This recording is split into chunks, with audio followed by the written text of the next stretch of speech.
তামিমের রেকর্ড গড়া দিনে মাহমুদুল্লাহ এবং মুশফিকুর রহিমের দুর্দান্ত ব্যাটিং এবং লুইসের তাণ্ডবের পর আফিফ বিজয়ের ব্যাটে খুলনার জয়।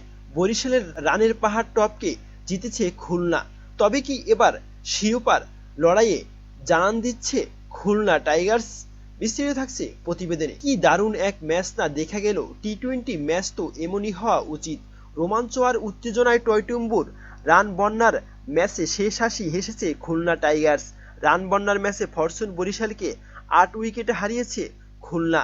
মিরপুরের শেরেবাংলা জাতীয় ক্রিকেট স্টেডিয়ামে টস জিতে আগে ফরচুন বরিশালকে ব্যাটিংয়ে আমন্ত্রণ জানায় খুলনা টাইগার্স। আগে ব্যাট করতে নেমে শুরুতে কিছুটা দেখেশুনে এগিয়ে ছিল বরিশাল। উদ্বোধনী জুটি থেকে আসে ১৪ রান। ১৪ বলে ১১ রান করে সাজঘরে ফিরে যান ইব্রাহিম জাদরান। এরপর তামিম ইকবাল এবং সৌম্য সরকার মিলে জুটি বাঁধেন। সময়ের সাথে সাথে বেড়েছে রানের গতিও। পাওয়ার প্লেতে থেকে ১ উইকেট হারিয়ে ৪৪ রান তোলে বরিশাল। তামিম সৌম্য জুটি এগোচ্ছিল ভালোভাবেই, তবে দলের ৬০ রানের মাথায় দুজনের ভুল বোঝাবুঝির কারণে রান আউট হন সৌম্য সরকার। ১০ বলে ১৭ রান করে সাজঘরে ফিরে যান তিনি। এরপর ক্রিজে আসেন মুশফিকুর রহিম। তামিমের সাথে দারুণভাবে ক্রিজে জমে যান মুশফিক। দুজনের ব্যাটে চড়ে এগোতে থাকে বরিশাল ইনিংস। 50 ছোঁয়ার সম্ভাবনা জাগালেও শেষমেশ তা ছুঁতে পারেননি তামিম। আউট হয়েছেন ৩৩ বলে ৪০ রান করে। দলের রান তখন ১১৭। এরপর ক্রিজে আসেন মাহমুদুল্লাহ রিয়াদ, যিনি সাইলেন্ট কিলার নামে অভিষিক্ত। মুশফিকের সাথে ক্রিজে সেট হয়ে যান রিয়াদ। দুজনের আগ্রাসী ব্যাটিংয়ে ফুলে ফেঁপে উঠতে থাকে বরিশালের স্কোরবোর্ড। এরই মাঝে 50 ছুঁয়ে ফেলেন মুশফিকুর রহিম।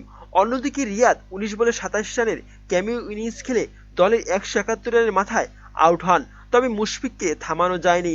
ইনিংসের শেষ পর্যন্ত টিকে থেকে ৩৯ বলে ৬৮ রানে অনবদ্য এক ইনিংস খেলেন মুশফিকুর রহিম। শেষ বলে হাঁকিয়েছেন দারুণ এক ছক্কা।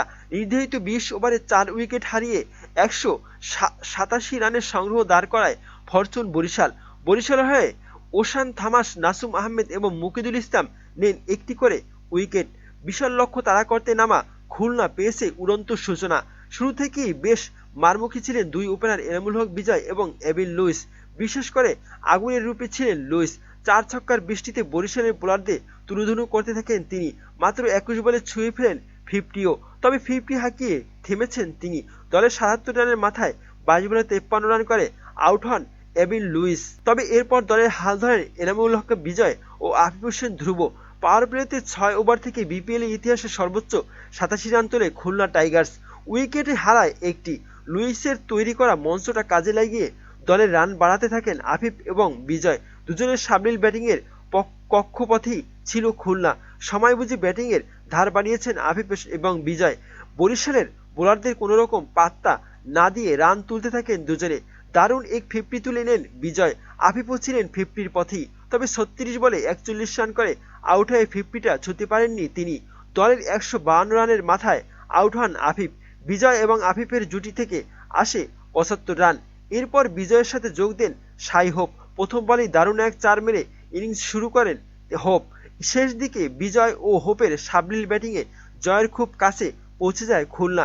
শেষে দারুণ এক ৪ মেরে খুলনাকে জিতিয়ে দেন অধিনায়ক বিজয়। ১২ বলে হাতে রেখেই ৮ উইকেটের জয় পায় খুলনা টাইগার্স। ৪৪ বলে ৬৩ রানের অনবদ্য ইনিংস খেলে অপরাজিত ছিলেন বিজয়। অন্যদিকে ১০ বলে ২৫ রানের ক্যামিও ইনিংস খেলে শেষ পর্যন্ত টিকেছিলেন সাই হোপ। প্রিয় দর্শক, বর্তমানে খুলনা এবং বরিশাল যে ম্যাচটি হয়েছে সেটি একটি হাই স্কোরিং ম্যাচ হয়েছে এবং রানের বন্যা হয়েছে। প্রিয় দর্শক, তামিম ইকবালের দ্বিতীয় ম্যাচে হার এবং খুলনার জয় আপনার কাছে কেমন লাগলো জানাতে পারেন কমেন্ট করে কমেন্ট বক্সে। ধন্যবাদ।